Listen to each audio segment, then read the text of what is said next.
بسم اللہ الرحمن الرحیم نحمده ونصلی ونسلم علی رسولہ الکریم اما بعد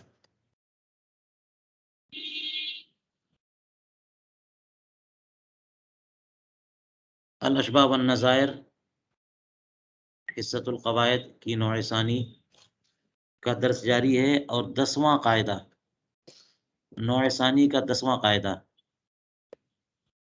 ہمارے سامنے ہے اور اس 10ویں قاعدے کی کچھ باتیں رہ گئی ہیں، تو ہم نے جس عبارت کا ترجمہ اور تشریح کیا تھا اور اسی تشریح پہ رک گئے تھے اس کا اعادہ کر لیتے ہیں، لیکن اس سے پہلے 10واں قاعدہ دیکھیے۔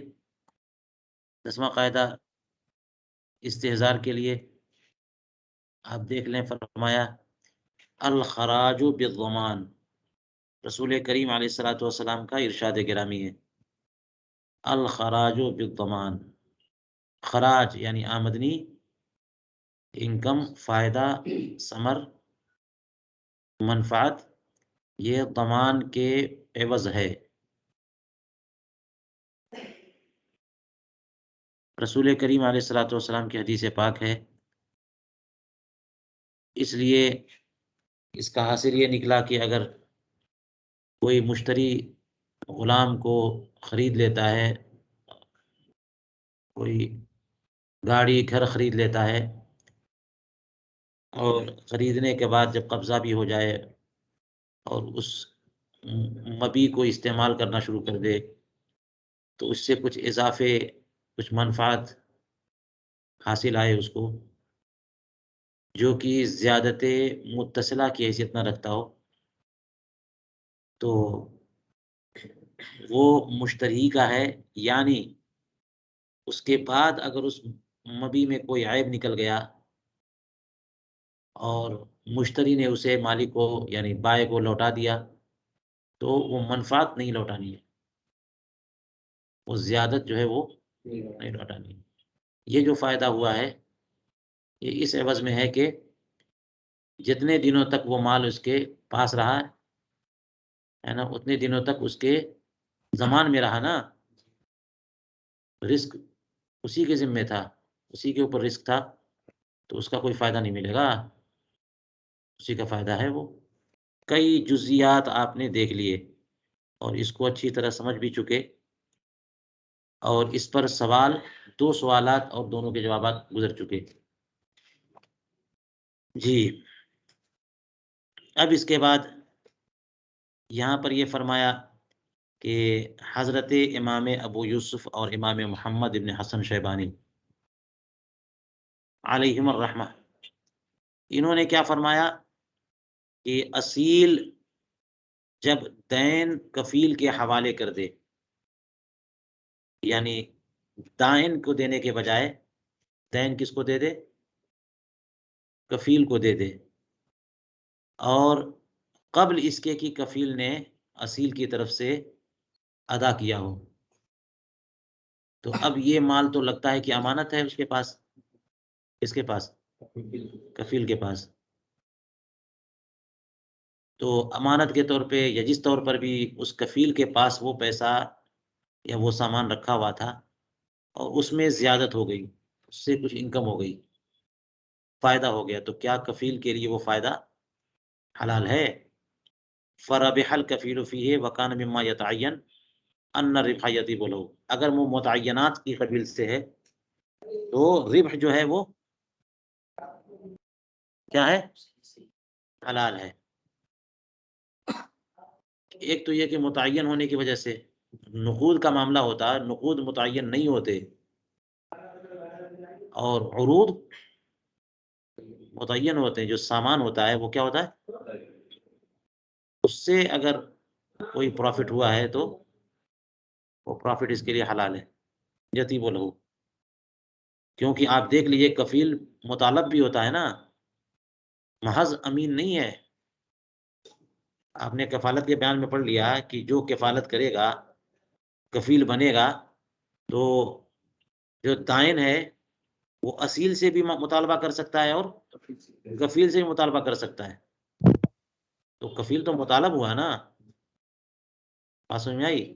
اس لیے اب اصیل نے کفیل کو رقم دی جو دائن کو دینی تھی، تو اس دوران رقم نہیں بلکہ کوئی متعین مال دیا جو آگے بڑھانا تھا، دائن کو دینا تھا، اور اس میں نفع ہو گیا تو وہ نفع کفیل کے لیے درست ہے۔ یہ کس نے کہا؟ صاحبین نے کہا، امام صاحب کے نزدیک نہیں، ہمارے امام صاحب کے نزدیک نہیں، آگے دیکھیے۔ تو یہ کیوں یہاں پیش کیا؟ فرماتے ہیں کہ یہ حدیث پاک جو ہے الخراج بالضمان، اسی کو بحیثیت قاعدہ فقہیہ کے چل رہی ہے نا بات، تو فرمایا کہ امام ابن حمام نے امام ابو یوسف اور امام محمد رحمہ اللہ کے ان کے حق میں، ان کی حمایت میں اسی حدیث پاک سے استدلال کیا ہے۔ وَاسْتَدَلَّ لَهُمَا فی فتح القدیر بالحدیث، اسی حدیث پاک سے فتح القدیر میں استدلال کیا گیا کہ امام ابو یوسف نے کیوں کہا، امام محمد نے کیوں کہا، کیونکہ کفیل تو ضامن ہے نا۔ الزعیم غارم، رسول کریم علیہ الصلوۃ والسلام کی حدیث پاک ہے، الزعیم غارم، الزعیم غارم، غارم کا معنی ہے کہ وہ مخروض ہو گیا۔ آپ کفالت کفیل بنتے ہو، اس کا مطلب یہ کہ ساری رسپانسبلٹی اپنے اوپر لے رہے ہو۔ تو زعیم کو جب رسول کریم علیہ السلام نے غارم کہا ہے تو ہو گئی نا غرامت اس کے ذمہ، ہو گیا نا زمان اس کے ذمہ ہے۔ وہ ایک محض جو ہے نا وکیل کے درجے میں تو نہیں ہے، ایک امین کے درجے میں تو نہیں ہے، وہ تو مطالب بھی ہوتا ہے، تو اسی کا فائدہ تو مل رہا ہے۔ اس حدیث پاک سے استدلال کیا ہے امام ابن حمام نے فتح القدیر میں، اور آگے فرمایا امام فقالا، فقالا، یہ لگتا یہ ہے کہ فقالا جو ہے وہ امام ابن حمام کے بارے میں، صاحب فتح القدیر، استدلال کیا، اور اس کے بعد انہوں نے کہا کہ الامام یردہ علی الاصیل فی روایت ویتصدق به، جی کیا ہے؟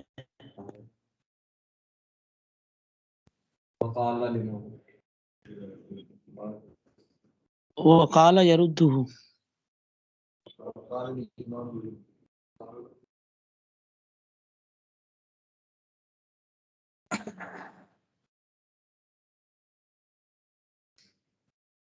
وقال الامام کہاں ہے؟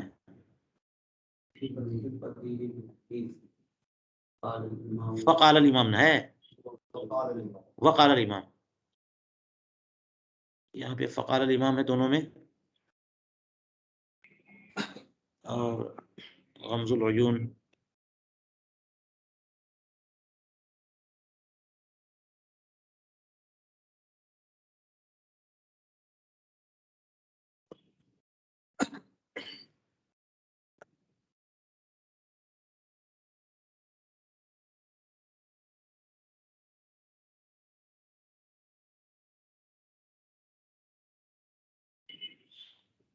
وقال الامام يرده على الاصيل في روایت ويتصدق به في روایت، ٹھیک ہے، لیکن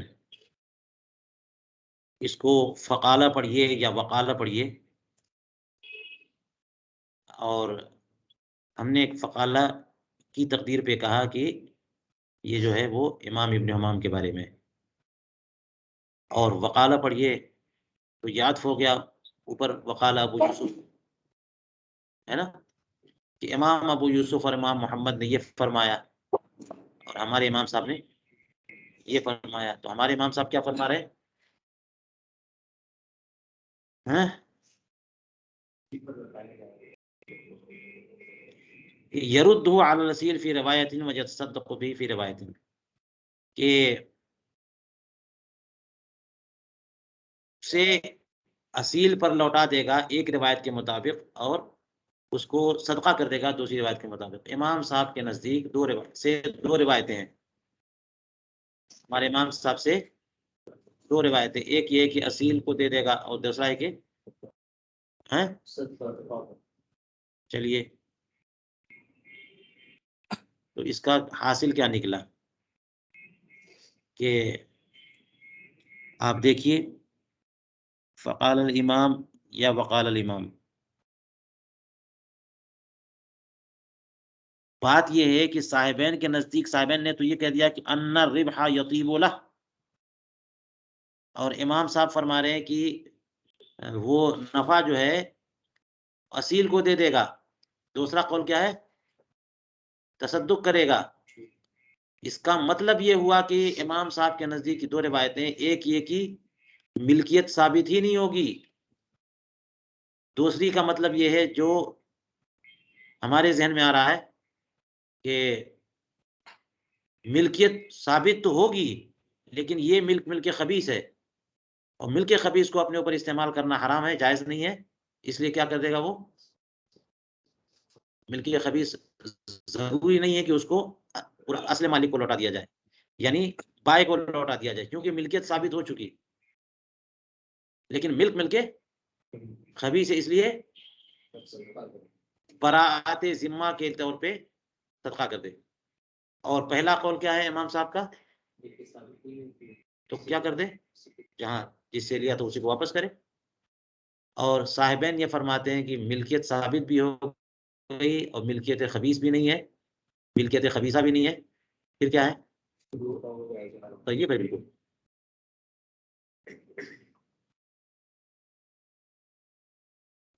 چلیے فرماتے ہیں وقالوا فی البیع الفاسد اذا فسخ فانه یطیب للبائع ما بحل للمشتری، فرماتے ہیں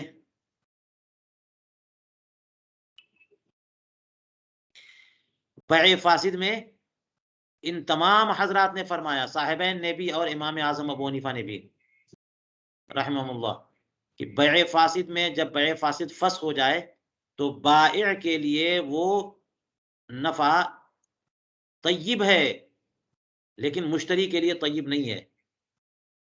بیع فاسد میں، بیع فاسد میں کیا ہوتا ہے کہ کسی شرط فاسد کے ساتھ بائع نے بیع کی، اور جب شرط فاسد کے ساتھ بیع کریں گے تو بیع کیا ہوگی؟ فاسد ہوگی۔ تو بیع فاسد میں محض ایجاب و قبول سے ملکیت ثابت نہیں ہوتی، بیع صحیح میں ثابت ہوتی ہے۔ بیع فاسد میں ایجاب و قبول کے بعد جب تملیک و تملک ہو جائے، نہیں قبضہ ہو جائے، مبی پر مشتری کا قبضہ ہو جائے تو مشتری کی ملکیت ثابت ہو جاتی ہے، لیکن یہ ملک خبیث ہے، اس لیے اس پہ تصرف جائز نہیں ہے اس کو۔ تو واجب کیا ہے؟ واجب یہ ہے کہ بیع کا اقالہ کریں، دونوں ختم کریں، بیع واپس کریں، پیسہ یہ واپس لے اور مال اس کو واپس کرے، وہ بھی مال واپس کرے، لے اور پیسہ واپس کرے، بات ہو گئی۔ تو بیع فاسد میں کیا ہو رہا ہے کہ جب بائع نے مال شرط فاسد کے ساتھ مشتری کو بیچ دیا اور اس کے حوالے بھی کر دیا تو اس کی ملکیت ثابت ہو گئی، اور اس دوران جب کہ مبی مشتری کے قبضے میں رہا، اس دوران کچھ پروفٹ ہوا، اس میں کچھ انکم ہوئی، اسی انکم کی بات ہو رہی ہے، تو وہ جو آمدنی ہے وہ مشتری کے لیے طیب نہیں ہے، بات ٹھیک ہے، سمجھ میں آئی؟ لیکن جب واپس کر دیں گے تو وہ پروفٹ بھی واپس چلا گیا بائع کے پاس، تو بائع کے لیے حلال ہے بالکل۔ وہی تو کہہ رہے ہیں کہ بیع فاسد میں تمام ائمہ فرما رہے ہیں ہمارے فقہاء حنفیہ کہ جب فسخ کر دیا جائے، جب بیع فاسد فسخ کر دی جائے تو جو کچھ نفع ہوا ہے وہ بائع کے لیے حلال ہے، پاک ہے، پاکیزہ ہے، لیکن مشتری کے لیے نہیں ہے۔ چلیے کہتے ہیں والحاصل ان الخبث ان کان لعدم الملک فان الربح لا یطیب۔ اب یہاں پر خلاصے کے طور پہ ارشاد فرماتے ہیں، یعنی یہ کلام لگتا ہے کہ امام ابن نجیم مصری صاحب الکتاب کا ہے، فرما رہے ہیں کہ خلاصہ یہ ہے کہ اگر خبث عدم ملک کی بنیاد پر ہے تو نفع مالک کے لیے حلال نہیں ہے، جیسے کہ کما اذا ربح فی المغصوب والامانہ، جیسا کہ یہ مالک جو ہے جب مغصوب، یعنی جب بندہ جو ہے نا مغصوب یا امانت میں نفع بنائے تو اس کے لیے جو ہے وہ حلال نہیں ہے. ولا فرق بین المتعین وغیرہ، اس میں متعین اور غیر متعین میں کوئی فرق نہیں ہے.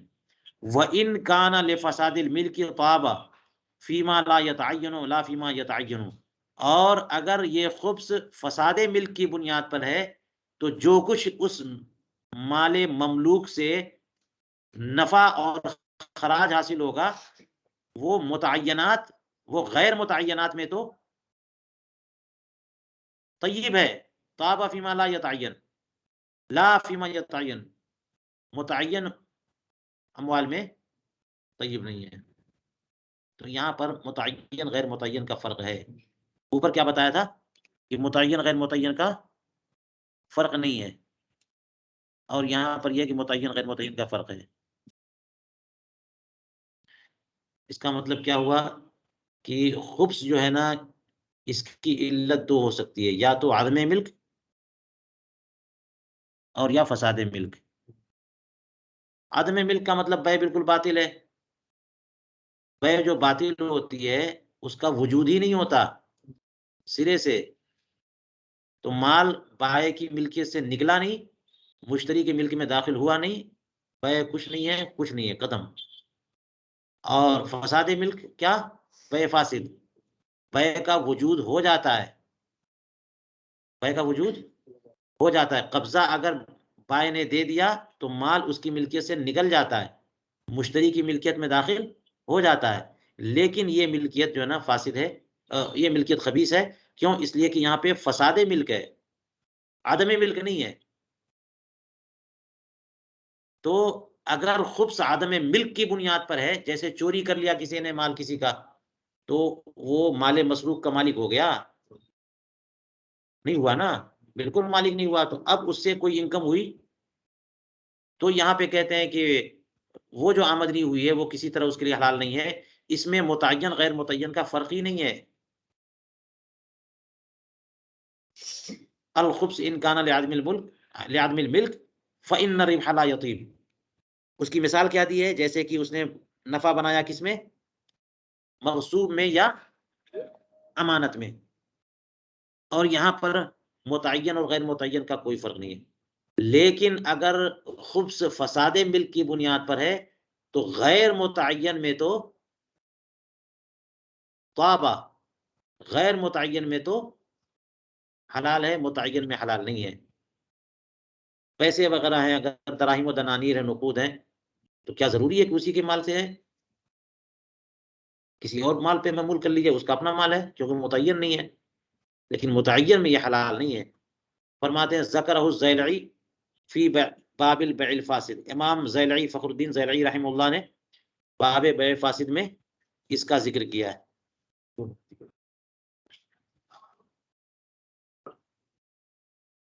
چلیے، اس کا مطلب یہ ہوا کہ امام فخر الدین زیلعی کی کتاب تبیین الحقائق کا مطالعہ یہاں پہ مفید رہے گا. چلیے، آخری بات امام جلال الدین سیوطی کے حوالے سے امام ابن نجم مصری نے فرمائی، وہ دیکھ لیجئے. فرماتے ہیں قال السیوطی. امام جلال الدین سیوطی کو سیوطی بھی کہتے ہیں، اسیوطی بھی کہتے ہیں.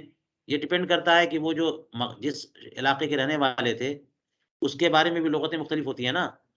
چلیے، اس سے واضح ہوا کہ یہاں پر امام ابن نجم مصری نے امام جلال الدین سیوطی کی الاشباح والنظائر سے یہ مثال اخذ کی ہے، یہ عبارت. فرماتے ہیں امام سیوطی خرجت عن هذا الاصل مسئلۃ. یہ جو قاعدہ بیان کیا ہے کہ الخراج بالضمان یا اور چیزیں، تو فرمایا ایک مثال، ایک مسئلہ ایسا ہے کہ جو اس سے خارج ہے. وَهِيَ مَا لَوْ أَعْتَقَتِ الْمَرْأَةُ عَبْدًا. اور وہ کیا مسئلہ ہے کہ اگر عورت غلام کو آزاد کر دے، فَإِنَّ وِلَاءَهُ يَكُونُ لِابْنِهَا. تو اس غلام کی ولا جو ہے اس عورت کے بیٹے کو جائے گی. ولایت کس کو جائے گی؟ ولایت عتق. اگر کسی عورت نے ایک غلام کو آزاد کر دیا تو ولایت عتق اس کے بیٹے کو. وَلَوْ جَنَا جِنَایَةً خَطَأً. اور اگر اسی غلام نے کوئی جنایت کر دی، کسی کو قتل کر دیا وغیرہ، اور یہ جنایت کیسی تھی؟ خطأً. فَالْعَقْلُ عَلَىٰ عَصْمَتِهَا دُونَهُ. تو دیت جو ہے کس کے ذمہ آئے گی؟ اس عورت کے اسباب کے ذمہ آئے گی، دونہ،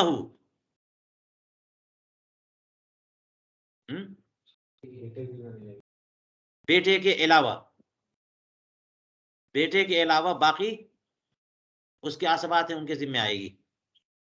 اور یہاں پہ کہنے وقت یجوز مثلہ فی بعض العصابات یعقل ولا یرث، کہ اس جیسی مثال بعض اسبات میں آتی ہے کہ اسبات جو ہیں وہ دیت تو دینا ہوگا ان کو لیکن وارث نہیں ہوں گے، دیت تو دیں گے لیکن وارث۔ یہ لگتا ہے کہ فقہ شافعی کا مسئلہ ہے، فقہ شافعی کا مسئلہ ہے، دیت تو دینی ہوگی لیکن وارث نہیں ہوں گے۔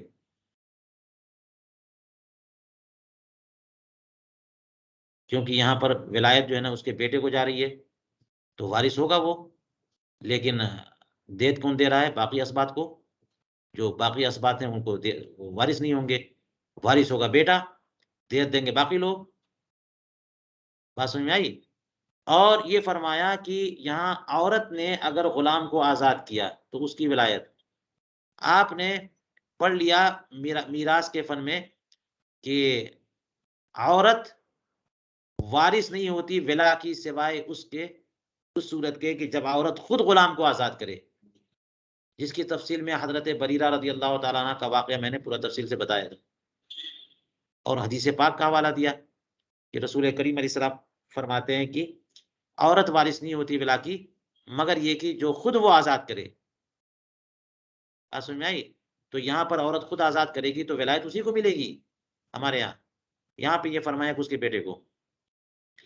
آخر میں کہتے ہیں، یہ تو امام سیوطی کی عبارت تھی اور انہوں نے بطور استثناء پیش کر دیا، اور آخر میں کہتے ہیں وَأَمَّا مَنْقُولُ مَشَائِخِنَا فِيهَا فَلَمْ أَرَ، ہمارے مشائخ کی طرف سے کوئی منقول اس سلسلے میں تو ہم نے نہیں دیکھا۔ وہ منقول تو ہے موجود کہ عورت اگر کسی غلام کو آزاد کرتی ہے تو اس کی ولایت اسی کے لیے ہوگی۔ شاید اگلی بات مراد ہے